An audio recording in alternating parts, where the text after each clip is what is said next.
देखिए, राम किसी एक पार्टी के नहीं हैं, राम को किसी एक पार्टी का मान लेना गलत है। और मुझे लगा कि श्री कल्कि धाम के शिलान्यास करने के लिए पूरे विश्व में अगर कोई व्यक्ति है तो वो नरेंद्र भाई मोदी है। श्री कल्कि धाम का शिलान्यास समारोह का जब मैंने उन्हें निमंत्रण दिया, तो उन्होंने एक क्षण को भी नहीं सोचा और निमंत्रण स्वीकार किया और कहा, ये मेरा परम सौभाग्य है। नमस्कार, मैं हूं आदित्य द्विवेदी और आज हम बैठे हुए हैं ऐसे एक सीनियर कांग्रेसी नेता के पास जो कि संत भी हैं और कल की पीठाधीश्वर भी हैं और अभी वो प्रधानमंत्री नरेंद्र मोदी से मिलकर के आए हुए हैं। आचार्य जी, आपका भारत एक्सप्रेस में बहुत बहुत स्वागत है। Thank you Aditya ji.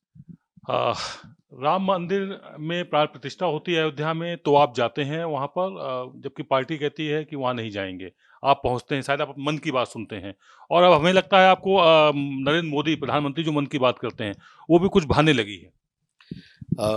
देखिए, राम किसी एक पार्टी के नहीं हैं, राम को किसी एक पार्टी का मान लेना गलत है। सनातन सबका है, सब सनातन के हैं। तो राम मंदिर की जो प्राण प्रतिष्ठा का आयोजन था, वो सभी के लिए है। और मुझे मेरा सौभाग्य है कि श्री राम जन्मभूमि ट्रस्ट ने मुझे आमंत्रित किया, तो मैं गया। राम और राष्ट्र पर कोई समझौता नहीं किया जा सकता है। मुझे लगता है कि आप पहले अयोध्या पहुँचे और अब आप प्रधानमंत्री के पास पहुँचे। उससे पहले हम एक बात समझना चाहेंगे, कल की पीठ के बारे में थोड़ा-सा बताइए दर्शकों को कि जिसके लिए आपने प्रधानमंत्री को आमंत्रित किया हुआ है। देखिए, पुराणों में उल्लेख है कि भगवान का 10वां और अंतिम अवतार श्री कल्कि के रूप में, श्री कल्कि अवतार के रूप में संभल में अवतार लेगा। ये जो संभल, ये शब्द है, ये पुराणों में मेंशन है।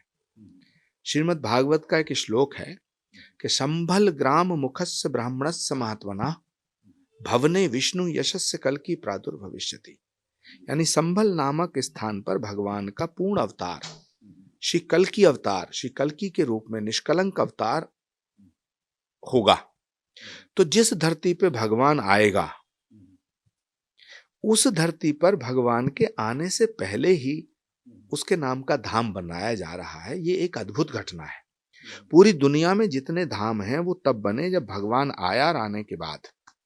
श्री कल्कि धाम इज द ओनली धाम इस दुनिया में कि जो भगवान के अवतार से पहले ही स्थापित हो रहा है। तो उस धाम के जो इतना अद्भुत है, इतना अलौकिक है, इतना दिव्य है, जिसकी कल्पना को जब हम सोचते हैं, जिसकी कल्पना करते हैं, तो एकदम स्पंदन होता है कि जहां भगवान आएगा वहां धाम बन रहा है, भगवान के आने से पहले। तो ऐसे धाम के शिलान्यास समारोह के लिए मैंने भारत के यशस्वी प्रधानमंत्री आदरणीय नरेंद्र मोदी जी को आमंत्रित किया और मुझे लगा कि श्री कल्कि धाम के शिलान्यास करने के लिए पूरे विश्व में अगर कोई व्यक्ति है तो वो नरेंद्र भाई मोदी है। नरेंद्र भाई मोदी ही क्यों अच्छे लगे? आप किसी और को बुला सकते थे। क्या आपने अपनी पार्टी की सोनिया गांधी हैं, प्रियंका गांधी हैं, राहुल गांधी हैं, ये भी नेता हैं, इनको देखिए, सनातन और सियासत दोनों अलग है। ये सनातन का विषय है, सियासत का नहीं। जिस तरह से भगवान राम के मंदिर का काम नरेंद्र मोदी जी ने किया है, उसके बाद पूरी दुनिया के करोड़ों सनातन हिंदुओं की जो श्रद्धा है वो नरेंद्र मोदी जी के प्रति बढ़ी है। और मैं जब कल उनसे मिला तो मुझे ऐसी अनुभूति हुई कि जैसे नरेंद्र मोदी जी के ऊपर कोई विशेष दैवीय शक्ति की कृपा है। इस अनुभूति को मैं शब्दों में बयान नहीं कर सकता। और मैं ऐसा मानता हूं कि भारत के प्रधानमंत्री श्री कल्कि धाम का शिलान्यास समारोह का जब मैंने उन्हें निमंत्रण दिया,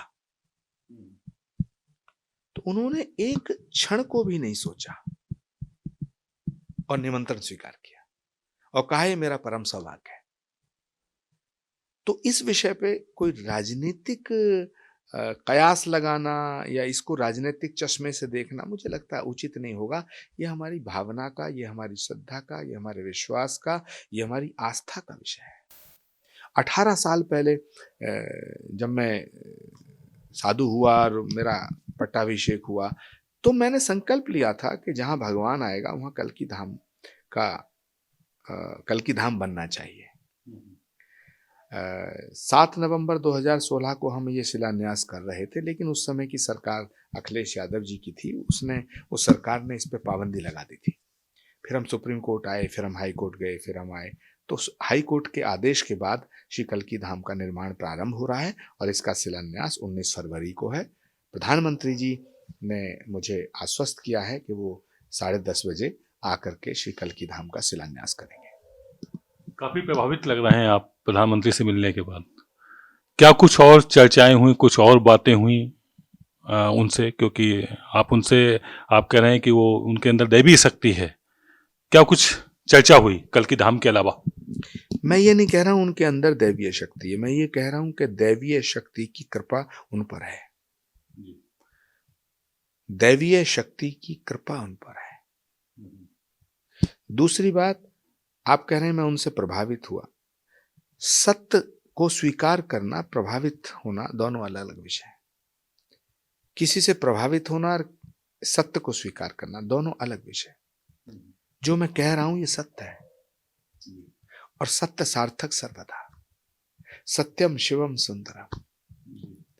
तो मैं माननीय प्रधानमंत्री जी का आभार व्यक्त करता हूं। मैं हृदय से उनका आभारी हूं, साधुवाद देना चाहता हूं कि उन्होंने करोड़ों सनातन हिंदुओं की भावना का सम्मान करते हुए श्री कल्कि धाम के शिलान्यास करने का निमंत्रण स्वीकार किया।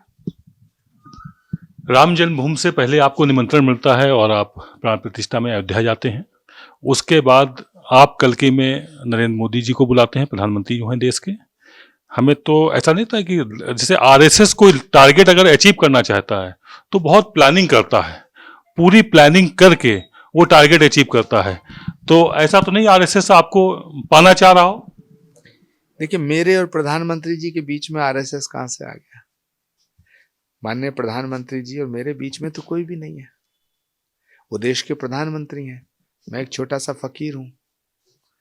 कल्कि धाम का शिलान्यास भारत के प्रधानमंत्री जी के कर कमलों द्वारा हो, ऐसा करोड़ों लोगों की भावना थी। उस भावना को लेकर के मैं प्रधानमंत्री जी के पास पहुंचा। प्रधानमंत्री जी ने मेरा निमंत्रण स्वीकार किया, मैं उनका आभारी हूं। अब रहा सवाल राम मंदिर का। राम मंदिर के ट्रस्ट ने मुझे इनवाइट किया, मैं चला गया। ना तो राम मंदिर मोदी जी का है, ना कल्कि धाम आचार्य प्रमोद कृष्णम का है। कल्कि धाम भी सनातन का है, राम मंदिर भी सनातन का है, और सनातन के बिना इस भारत की कल्पना नहीं की जा सकती है, और राम और सनातन को अलग नहीं किया जा सकता है। भगवान राम ही द्वापर में कृष्ण बनकर आए और वो कलयुग में कल्कि बनकर आएंगे। तो इस समय मैं आपके चैनल के माध्यम से पूरे देश के लोगों को ये निमंत्रण देना चाहता हूं, आमंत्रित करना चाहता हूं कि 19 फरवरी सुबह 10 बजे एक ऐतिहासिक पल है। इन पलों के साक्षी बनिए। आने वाले भगवान के धाम का शिलान्यास हो रहा है, आप सब आइए, और मैं आपको भी आमंत्रित करना चाहता हूं, आप भी आइए। अवधपुरी से कल्कि धाम, अवधपुरी से कल्कि धाम। जय श्री कल्कि, जय श्री राम। अच्छा जी, बातें बड़ा इमोशनल और एक तरह से भावुक हो रही हैं, लेकिन हम फिर भी आपसे समझना चाहेंगे। प्रधानमंत्री से मिलना बहुत आसान नहीं होता है, लेकिन आप बड़ा आसानी से उन तक पहुंचे और मिल लिए। मैंने उनके कार्यालय में फोन करके कहा, भाई मैं मिलना चाहता हूं। उन्होंने अपॉइंटमेंट फिक्स कर दिया। मुझे तो कोई भी परेशानी नहीं हुई, कोई मशक्कत नहीं करनी पड़ी। मैं कांग्रेस के बड़े नेताओं से जब मिलने की कोशिश करता हूं तो महीनों लग जाते हैं, लेकिन भारत के प्रधानमंत्री जी से मिलने में मुझे तो ज्यादा देर नहीं लगी। उनके कार्यालय फोन किया कि भाई मेरा नाम आचार्य प्रमोद कृष्णम है, मैं एक छोटा सा फकीर हूं, एक निमंत्रण देना चाहता हूं। 2 दिन बाद ही उनका मुझे मैसेज आ गया कि आप कब आना चाहते हैं, कब मिलना चाहते हैं। समय फिक्स हो गया, समय निर्धारित हो गया, मैं प्रधानमंत्री जी के घर पहुंच गया। मैंने उन्हें निमंत्रण दिया, उन्होंने स्वीकार कर लिया। इसमें इसमें सोचने की क्या बात है? इसमें कौन सी सियासत है? इसमें ये समझ में आ रहा है आचार्य जी कि लगता है अब आप भाजपा की तरफ काफी साफ्ट होते जा रहे हैं और लगता है उसमें कहीं आप पूरी तरह से समाहित ना हो जाएं। ये जो श्वेत वस्त्र हमको दिखाई दे रहे हैं, ये भविष्य में भगवा होते हुए नजर आ रहे हैं। पहली बात, ये भगवा भी हमारे भारत के शौर्य का कलर है। भगवा हमारे वीरता का, पराक्रम का रंग है। भगवा सूर्योदय का रंग है। भगवा सनातन का रंग है। भगवा होना कोई गुनाह थोड़ी है। प्रधानमंत्री को आमंत्रित करना कोई गुनाह है क्या? राम मंदिर के प्राण प्रतिष्ठा समारोह में जाना कोई गुनाह है क्या? और अगर प्रधानमंत्री को आमंत्रित करना गुनाह है तो मैं इस गुनाह की सजा भोगने के लिए तैयार हूं। इसकी सजा कांग्रेस आपको हो सकता है दे दे? जो राम के काज में लगते हैं, जो सनातन के काज में लगते हैं, जो राष्ट्र के काम में लगते हैं, उन्हें सजाओं की फिक्र नहीं होती है। ये निमंत्रण मैंने आपसे पहले भी पूछा, एक बार फिर पूछना चाहेंगे कि क्या राहुल गांधी, सोनिया गांधी और प्रियंका को, उस गांधी परिवार को आपने भेजा हुआ है? उनसे मिलने का आपने टाइम मांगा? क्यों नहीं निमंत्रण दूंगा, सबको आमंत्रित करूंगा। राम मंदिर का जो ट्रस्ट है, उस ट्रस्ट ने भी सबको आमंत्रित किया था, वहां भी कोई नहीं पहुंचा। मैं भी सबको आमंत्रित करूंगा। आना ना आना उनका फैसला, क्योंकि कल्कि धाम का शिलान्यास समारोह ये एक सनातन का ऐसा पल है कि भगवान के होने वाले अवतार का धाम, उसका शिलान्यास, ये तो अद्भुत क्षण है। इसके साक्षी बनना चाहिए सबको। मैं सभी राजनीतिक दलों के तमाम प्रमुख नेताओं को मैंने राम मंदिर की प्राण प्रतिष्ठा समारोह में सम्मिलित होने का आग्रह भी किया था, और मैंने कहा था कि राम के निमंत्रण को मत ठुकराओ। राम को ठुकरा करके, राम से विमुख होकर के भारत की कल्पना नहीं की जा सकती है। भारत की राजनीति की कल्पना कैसे की जा सकती है? इन्होंने नहीं मानी मेरी बात, उसका इन्हें नुकसान हुआ है और नुकसान होगा, क्योंकि भारत की जो जनता है और जनमानस है, ये भारत भावनाओं का देश है, श्रद्धा का देश है, विश्वास का देश है, आस्था का देश है। तो करोड़ों लोगों की आस्था को ठेस पहुंची है निमंत्रण को ठुकरा के। तो कल्कि धाम के शिलान्यास समारोह का निमंत्रण मैं सबको दूंगा। सबसे आग्रह करूंगा कि एक गुनाह कर दिया है, दूसरा मत करो। आओ, राम नाम की लूट है, लूटा जाए सो अंत समय पछताएगा जब प्राण जाएंगे छूट। मैंने आज प्रधानमंत्री का ट्वीट देखा हुआ है, उसमें उन्होंने आपके ट्वीट को रीट्वीट किया हुआ है और उन्होंने कहा कि ये मेरे लिए सौभाग्य की बात है कि मुझे वहां पहुंचना होगा और मुझे वहां निमंत्रित किया गया है। ये प्रधानमंत्री जी का बड़प्पन है।